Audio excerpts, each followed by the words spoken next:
Let's work through Section A, Question 1, Parts I through 10, exactly the way we would explain it to a student sitting in front of us, thinking out loud, building intuition, and connecting every idea smoothly. We begin with Question 1, Part I. The question asks, the standard unit for measuring household electrical energy consumption is which of the following? Kilowatt hour, ampere, watt, or volt? To make sense of this, we first separate power from energy. Watt measures power, meaning how fast energy is used at a given instant. Volt measures electric potential, and ampere measures current, which is flow of charge.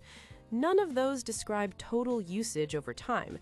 When electricity companies bill a household, they charge for how much energy is consumed over hours and days, not how fast it flows at a single moment. That is exactly what a kilowatt hour measures. 1 kilowatt of power used continuously for 1 hour equals 1 kilowatt hour. So the correct answer here is kilowatt hour. Now we move to Part 2. The question asks which among the given options is the recent addition to the UNESCO World Heritage List in 2024 from India. The options include Khajuraho Temple, Golconda Fort, Bharat Mandapam, and Moidam, Assam. Here, the key skill is separating older, already famous heritage sites from new recognitions. Khajuraho has been on the list for decades. Golconda Fort is historically important, but not added in 2024. Bharat Mandapam is a modern convention complex, so it does not qualify as heritage. Moidams are burial mounds of the Ahom dynasty in Assam, and they were officially added to the UNESCO World Heritage List in 2024. So the correct answer is Moidam, Assam. Now, Part 3.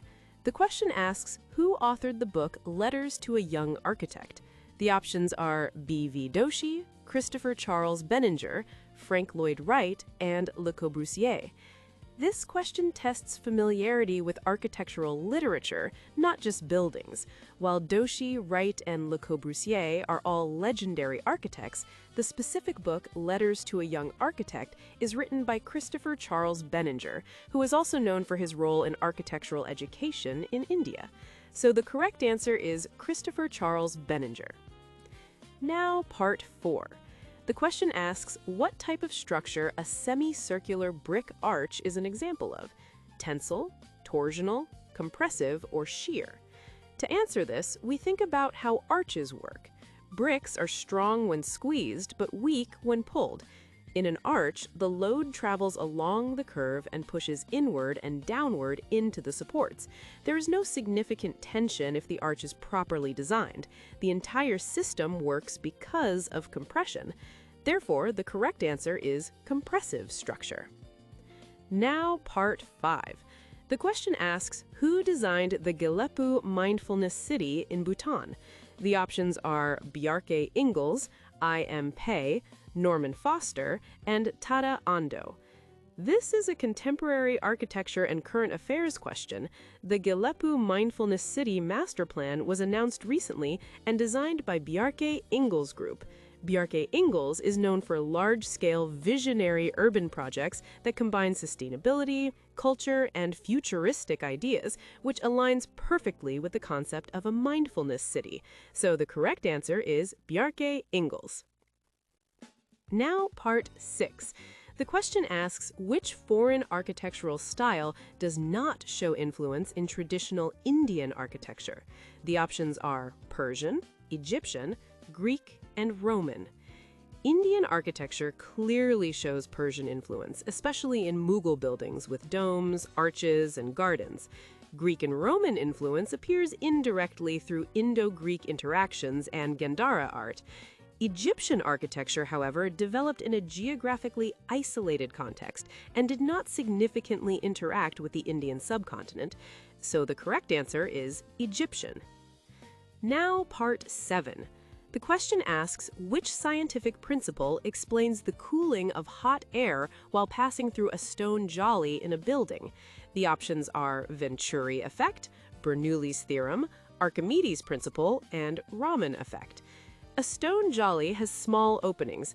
When air passes through narrow spaces, its velocity increases and pressure drops, producing a cooling sensation.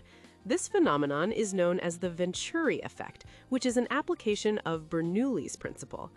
Archimedes' principle deals with buoyancy, and Raman effect relates to light scattering, so they do not apply here. Thus, the correct answer is Venturi effect. Now, part 8. The question asks what type of structure the Karla Buddhist site is an example of: a stupa, a fort, a cenotaph, or caves. Karla is famous for the Karla Caves, which are rock-cut Buddhist prayer halls carved into cliffs. They are not freestanding stupas or memorial structures, so the correct answer is caves. Now, part 9. This question involves geometry. A small circle of radius 0.5 units rolls on the inner surface of a larger circle of radius 6 units without slipping. The locus of a point on the circumference of the small circle forms a hypocycloid. We are asked to identify the correct representation of this curve. The key idea here is that for a hypocycloid formed by a circle rolling inside another circle, the number of cusps equals the ratio of the radius of the larger circle to the radius of the smaller circle. Here, that ratio is 6 divided by 0.5, which equals 12. So the correct diagram is the one that shows a 12-cusped hypocycloid, meaning a star-like shape touching the larger circle at 12 distinct points. Now, part 10. The question asks which building was designed by Antonio Gaudí. The options are Barcelona Pavilion, Guggenheim Museum Bilbao, Via Savoy, and La Sagrada Familia. This is a classic architect-to-building match. Barcelona Pavilion was designed by Mies van der Rohe. Guggenheim Museum Bilbao was designed by Frank Gehry. Via Savoy was designed by Le Corbusier. Antonio Gaudí's most famous and iconic work is La Sagrada Familia in Barcelona. So the correct answer is La Sagrada Familia. Now let's step back and see the big picture. Across these 10 questions, we notice a clear pattern.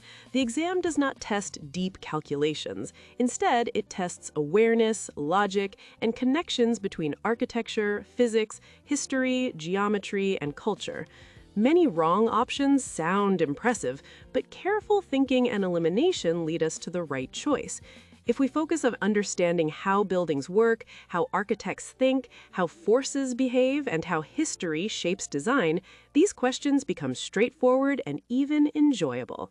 And with that, we have cleanly and confidently completed question 1, parts I through 10.